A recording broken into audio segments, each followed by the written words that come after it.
안녕하세요. 행복한 전도자의 전도 이야기 행전의 시간입니다. 여러분, 좋은 또 하루가 시작되었습니다. 주님 안에서 말씀과 기도로 시작하는 하루, 나의 신분과 권세를 바르게 임마누엘로 누리면서 시작하는 하루, 복된 하루 되시기를 바랍니다.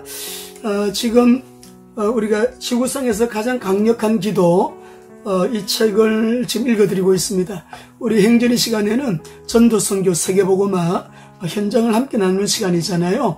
예수님 얘기하고 복음 얘기하는 시간에 특별히 지구상에서 가장 강력한 기도 이 책을 보면서 복음 전도자인 우리가 관계 속에서 이렇게 맺힌 것이나 막힌 부분이 없어야 되겠다라는 마음을 가지고 또 너무너무 중요한 부분이라 잠깐 지금 소개를 해드리고 있습니다.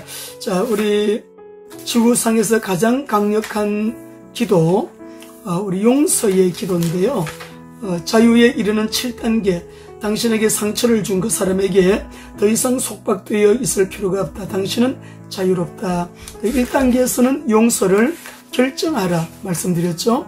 1단계는 결정을 내리라. 2단계 목록을 만들어서 하나님께 올려드리라. 3단계 용서하기를 시작하라. 이제 오늘은 4단계인데요. 4단계는 하나님께 자유롭게 해달라고 부탁하라. 5단계는 하나님께 탓을 돌린 것을 회개하라. 그 다음에 6단계에서는 지구상에서 가장 강력한 기도를 드리라. 이 부분을 좀 읽어드리겠습니다. 지구상에서 가장 강력한 기도를 드리는 것이 이 책의 전부이다. 우리 인생은 결국 이 기도를 드리는 지점에 이르를 때까지 여행을 하는 것이다. 예수님은 앞에서 제시한 여러 단계를 거치지 않고 곧바로 하나님, 저 사람들을 용서하여 주십시오. 저 사람들은 자기네가 무슨 일을 하는지 알지 못합니다. 라는 기도를 드리실 수 있었다. 왜냐하면 예수님의 마음속에는 처리해야 할 죄, 용서하지 못하는 마음, 불평, 불만, 씁쓸함, 불경건한 분노 등이 없었기 때문이다. 예수님은 억울하게 당하는 극심한 고통 가운데서도 순수한 마음을 가지고 지구상에서 가장 강력한 기도를 드리실 수 있었다. 예수님의 손에 못을 박던 로마 군병이 예수님의 기도를 들었다면 무엇을 느꼈을까?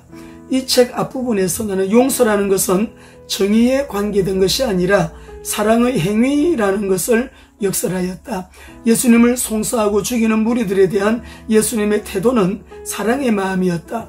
예수님이 원하셨던 것 한 가지는 모든 인류가 하나님을 알고 하나님의 용서해 주시는 사랑을 경험하기를 원하신 것이다. 예수님께서 제자들에게 그러나 내 말을 듣고 있는 너희에게 말한다. 너희의 원수를 사랑하여라. 너희를 미워하는 사람에게 잘해주고 너희를 저주하는 사람을 축복하고 너희를 모욕하는 사람을 위하여 기도하여라. 누가복음 6장 27절 28절 말씀으로 가르쳤을 때 제자들은 예수님의 가르침을 제대로 이해할 수 없었을 것이다. 그러나 이제는 알게 되었다. 왜냐하면 예수님은 자신이 가르치신 대로 바로 실천하시기 때문이다. 예수님은 가장 순수한 마음으로 지구에서 가장 강력한 기도를 드리시고 죽으셨다. 그러나 예수님의 마음은 어떠한 악이나 사탄, 마귀가 감히 예수님을 넘볼 기회를 제공해 주지 않으셨다. 바로 이 지구상에서 가장 강력한 기도는 부활의 아침이 있도록 이끌어준 기도이다. 다른 사람을 위해 용서를 빌리는 기도를 드림으로 예수님같이 예수님의 제단에 자신의 제물로 드리는 행위는 참으로 하나님을 기쁘시게 하는 행위이다. 다른 사람이 범한 모든 악한 죄에 대한 용서를 비는 말은 먼저 마음속으로 진실하고 철저하게 그들을 용서하지 않는다면 입술을 통해서 나올 수가 없다. 그러나 일단 진심으로 용서하고 나면 그 다음부터는 하나님의 치유가 시작된다. 과거가 정리되고 인생의 구석구석들이 펴지기 시작하고 미래가 활짝 열리는 변화가 일어난다. 용서함으로 인해서 몸의 질병이 치유된 그런 케이스도 많이 있습니다. 이제 지구상에서 가장 강력한 기도의 마지막 부분으로 들어가자. 마지막은 아무 이기심을 가지지 않고 다른 사람을 축복해 주기로 결심하는 것이다. 그렇게 해서 이렇게 좀 마무리가 되어지는데요. 당신에게 상처를 준 그 사람에게 더 이상 속박되어 있을 필요는 없다. 당신은 자유롭다. 그러므로 이제 당신에게 피해를 준 모든 사람을 생각하면서 진심으로 아뢰바가지 기도를 드려보라. 이 지구상에서 가장 강력한 기도는 예수님을 따라서 사는 삶이 드러나는 기도로 우리에게 악한 짓을 한 사람을 축복해 주는 기도이다. 아버지, 저 사람들을 용서하여 주십시오. 이 기도가 바로 당신이 드리는 지구상에서 가장 강력한 기도가 되게 하라. 이렇게 6단계를 말씀합니다. 내일은 7단계 읽어드리겠습니다. 우리 행전이는 복음 전도 선교 세계 복음화를 위해서 현장을 함께 나누는 시간인데요. 이 대목을 읽어드리는 이유는 우리 전도자가 관계 속에서 막힘이 없어야 되기 때문에 하나님과의 관계도 뻥 뚫려 수직 관계도 열려 있어야 되고요. 수평 관계, 사람과의 관계도 막힘이 없어야 됩니다. 누군가가 나에게 막힘이 있다면 내가 먼저 그 문제를 여러분 하나님 앞에 우리가 축복하면서 용서하지 못하는 부분, 또 막혀있는 그 부분들을 올려드리고 용서를 결정하고, 오늘 우리가 6번째 시간은 하나님께 자유롭게 해달라고 또 부탁하고 또 하나님께 탓을 돌린 것을 회개하면서 가장 강력한 기도를 하나님께 드리라. 그것은 바로 하나님, 저 사람들을 용서하여 주옵소서라고 기도하면서 축복 기도하는 것이라고 했습니다. 자, 누가복음 우리 6장 27절. 그러나 너희 듣는 자에게 내가 이르노니 너희 원수를 사랑하며 너희를 미워하는 자를 섬대하며 너희를 저주하는 자를 위하여 축복하며 너희를 모욕하는 자를 위하여 기도하라. 용서해야 될 자를 축복하며 기도하는 것, 최고의 강력한 기도입니다. 우리 부활하신 그리스도 안에서 그리스도와 함께 전도제자, 선교제자로 오늘 또 화이팅 하시겠습니다. 화이팅!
예수 보기를 예수만 높이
살아계신 예수